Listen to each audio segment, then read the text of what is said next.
Salve Maria! Salve Maria! Pedi que iniciássemos essa homilia com essa canção, porque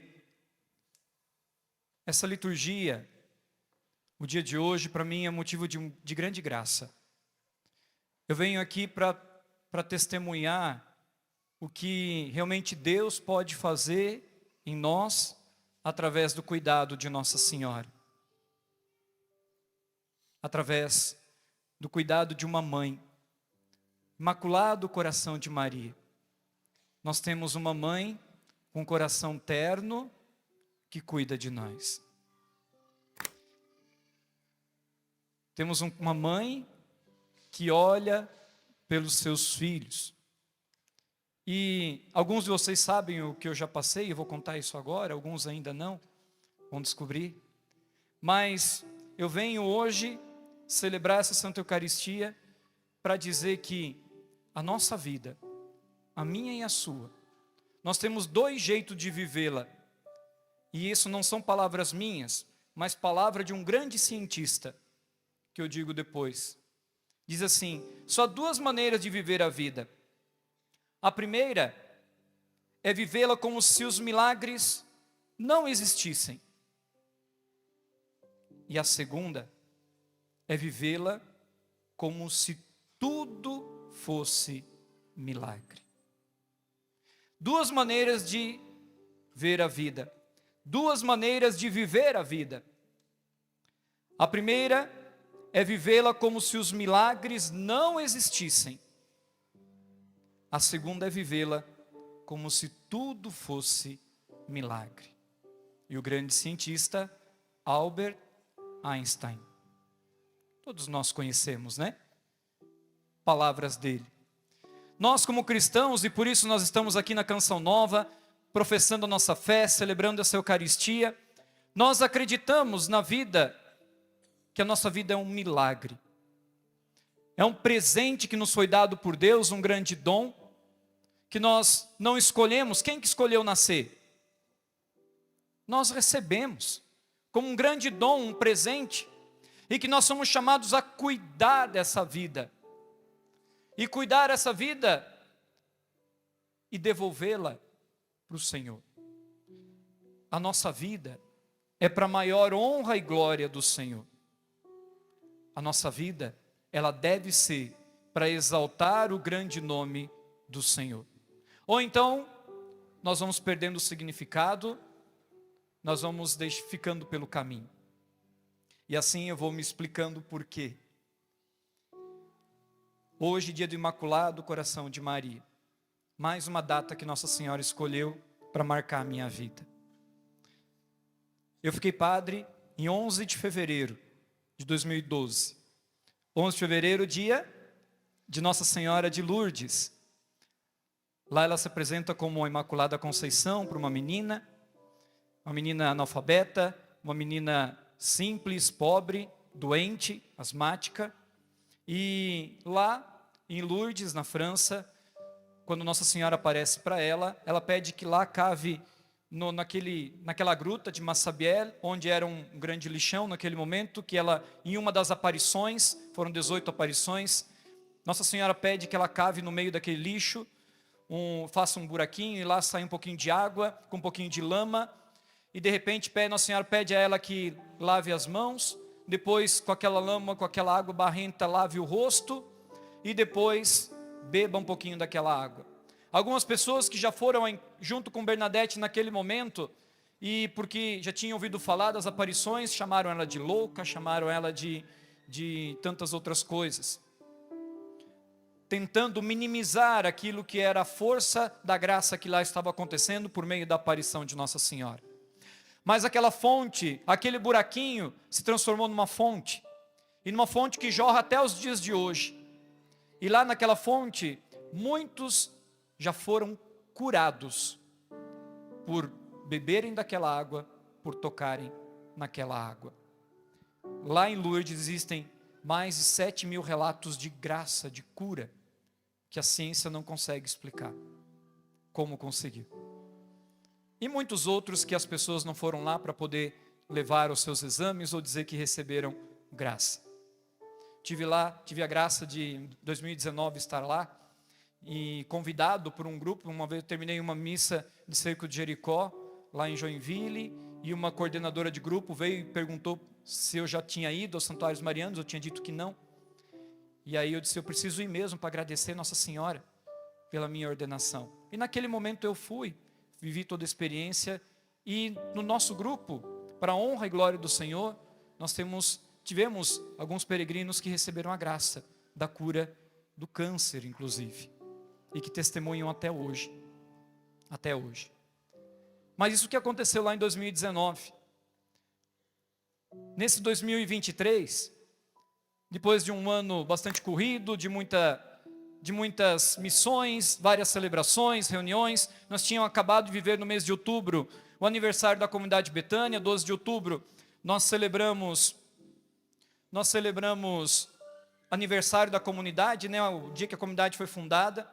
E aí no final do mês, um domingo à noite, eu estava em casa, e naquele tempo eu já estava sentindo bastante cansaço. Eu não sabia por que o cansaço, imaginava que era da correria de um lado para o outro, sempre correndo, sempre com alguma atividade, alguma reunião, alguém para atender, celebração de casamento, tinha celebração de Eucaristia, Cerco de Jericó, vários lugares. E naquele domingo, eu celebrei a missa de manhã. Depois da missa, antes do almoço, tomei o meu chimarrão, almocei, voltei para o meu quarto, passei o dia inteiro na cama. Quando eu deitava, parecia que tinha um peso sobre mim, eu não sabia o que tinha, estava me segurando na cama. E aí, mandei mensagem para uma amiga minha, disse, olha, vamos jantar. Eu estava sozinho em casa, não tinha mais ninguém em casa. Vamos jantar em algum lugar, porque eu preciso sair da cama. Eu estou o dia inteiro aqui, eu preciso sair, preciso me movimentar, preciso fazer alguma coisa. Saí, jantei. Quando voltei, troquei de roupa, já coloquei meu pijama, pronto para dormir. E aí deu vontade de ir no banheiro. Diz que eu fui ao banheiro. Como a gente olha para o serviço que a gente faz... Como a gente olha para o serviço que a gente faz, quando eu olhei para o vaso, a urina, que era para ser ou branca ou amarelinha, que tinha bebido pouca água durante o dia, estava vermelha. Bem vermelha. Levei um susto. Achei que talvez era porque eu tinha bebido pouco líquido durante o dia. Nunca tinha acontecido. Desci correndo para a cozinha com as 2 garrafas de água. Enquanto estava enchendo as garrafas de água, o Padre Vicente chega de uma missão, e perguntei para ele como é que foi, como é que tinha andado tudo, e de repente antes de subir, eu disse, olha, não sei o que está acontecendo, eu não estou sentindo dor nenhuma, mas eu fui ao banheiro agora e eu estava urinando sangue. Aí eu voltei para o quarto, deu vontade de ir ao banheiro de novo, mais uma vez. Mas, como eu estava muito cansado, deitei. E aí, na terça-feira, eu tinha pregação num grupo de oração na Divina Misericórdia, em Curitiba, que o Ribamar tinha marcado com um grupo, seminarista nosso. E na segunda-feira, a Priscila, da comunidade Colo de Deus, uma grande irmã que foi aqui na Canção Nova, que eu conheci, no Revolução Jesus, ela ia pregar lá na TV Evangelizar, na noite de louvor. E daí nós tínhamos combinado, olha, eu vou na sua pregação, eu intercedo por você na segunda-feira, e você vai na minha pregação e intercede por mim na terça. Então estava tudo preparado para segunda-feira de manhã eu ir para Curitiba. Como eu estava morando em São João Batista, sede da comunidade Betânia, e naquela noite, como estava urinando sangue, eu disse, olha, se porventura amanhã de manhã não melhorar, eu vou ficar aqui mesmo, vou procurar um médico, e depois eu vou, até terça-feira eu consigo solucionar, e terça-feira eu vou fazer minha pregação. Peço desculpa para a Priscila, que não deu para ir, explico para ela a situação, e depois eu vou na terça-feira. Aí eu dormi a noite inteira, cansaço que eu estava, acordei de manhã, fui ao banheiro, apreensivo. Estava bem amarela, mas vermelha não estava. Eu disse, eu estou melhorando. Era só falta de água mesmo. Desci, tomei café, depois de tomar café, voltei para o meu quarto, peguei as coisas e parti para Curitiba. De São João Batista a Curitiba são 250 quilômetros mais ou menos. 4 horas de viagem, 3 horas e meia, 4 horas de viagem. E normalmente a gente faz uma parada, dependendo do trânsito ou necessidade. Não deu 50 quilômetros, cheguei, estava passando o Balneário Camboriú, vontade de ir no banheiro de novo.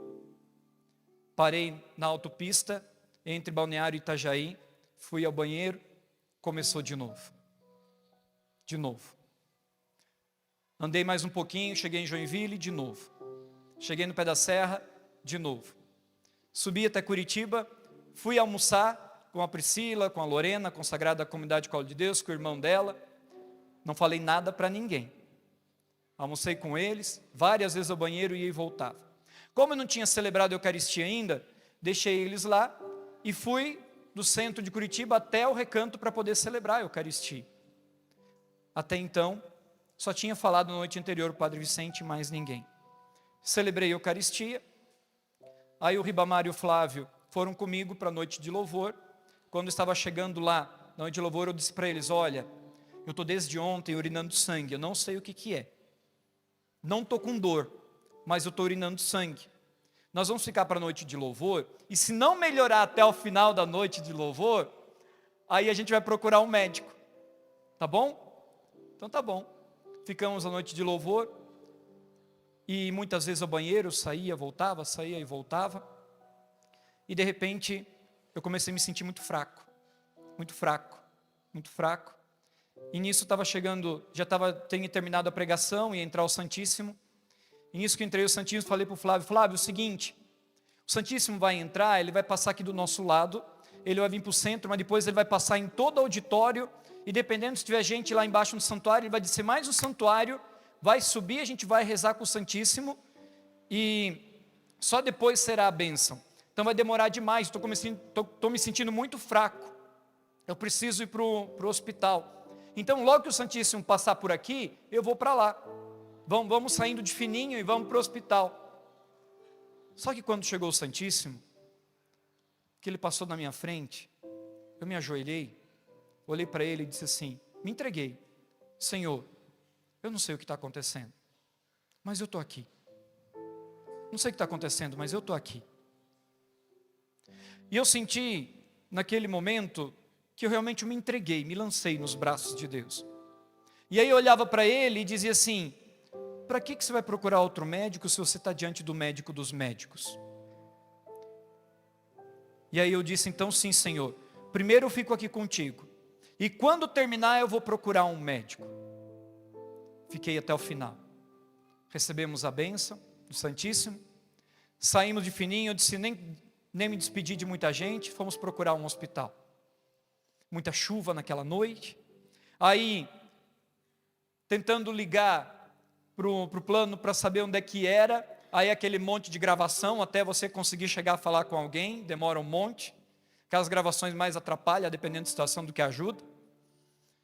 Já fica uma dica para os planos aí, mais atrapalha do que ajuda, e até que nós descobrimos que podia ir para qualquer hospital, que eles iam depois cobrir. Fomos um primeiro hospital, naquele hospital ia demorar 2h30 para ser atendido. Disse, não, aqui Curitiba é grande, deve ter vários hospitais, vamos para outro.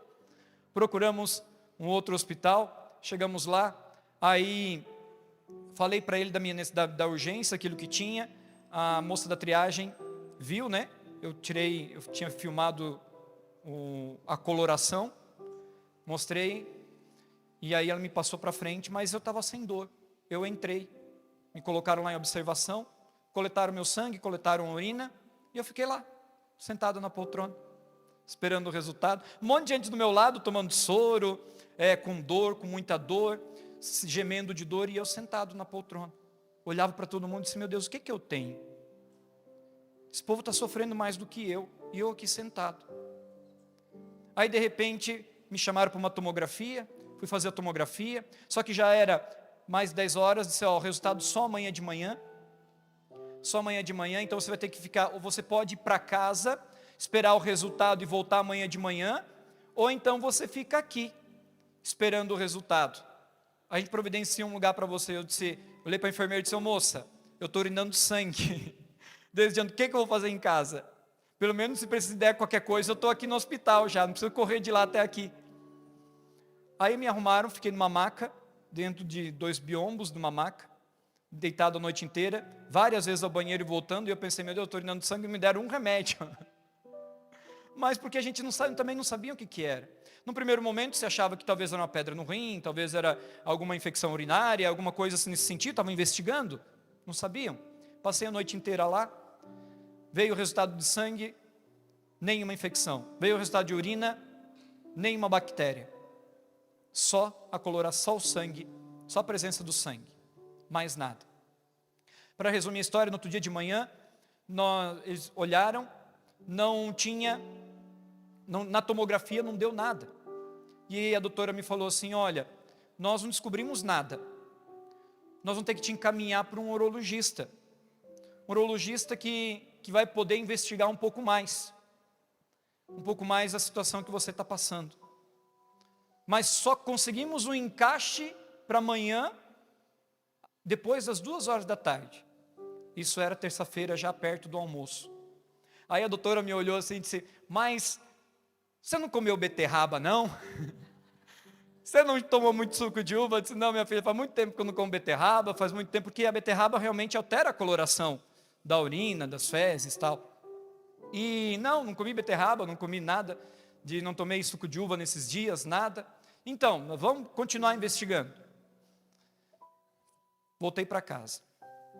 Naquele dia à noite, fomos para a pregação, a minha última pregação antes de ser internado, foi lá na Divina Misericórdia. O tema da pregação era ser amizade com Jesus a partir de Marta, Maria e Lázaro. Betânia como a casa dos amigos de Jesus. Preguei naquela noite sem ninguém saber de nada, sem falar nada para ninguém. Somente os meninos que sabiam. Não anunciei para o povo, não pedi oração, nada. Confiei em Deus, disse, se for da vontade de Deus, Ele vai mostrar os caminhos.